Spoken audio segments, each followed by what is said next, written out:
Good morning সবাইকে। দেখো আমরা সকাল সকাল রেডি হয়ে ছাদে চলে এসেছি। ছাদটাকে সাজাবো, পতাকা তুলবে, সকাল থেকে বায়না করছে। তার জন্য সমস্ত জিনিসপত্র কিনে নেওয়া হয়ে গেছে। কিনে নিয়ে আমি আর আমার ছেলে চলে এসেছে। ও একটা রেড কালারের পাঞ্জাবি পরে এসছে, খুব মজা করছে, আনন্দ করছে। দেখো সব বের করেও রেখে দিয়েছে, এবার শুধু সাজানোর অপেক্ষা। বসে আছে সাজাবে বলে। দেখো আঠা লাগাচ্ছে, নিজেই আঠা লাগাচ্ছে ঘরগুলোকে সাজাবে বলে। আমার দেওয়ালে মারছে সুন্দর করে। আমাদের ছাদ সাজানো মোটামুটি কমপ্লিট। আমি আর আমার ছেলে মিলে করেছি।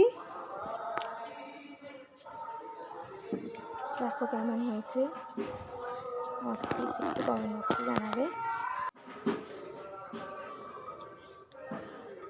সকাল থেকে মাতারাম মাতারাম বন্দে মাতারাম বন্দে মাতারাম।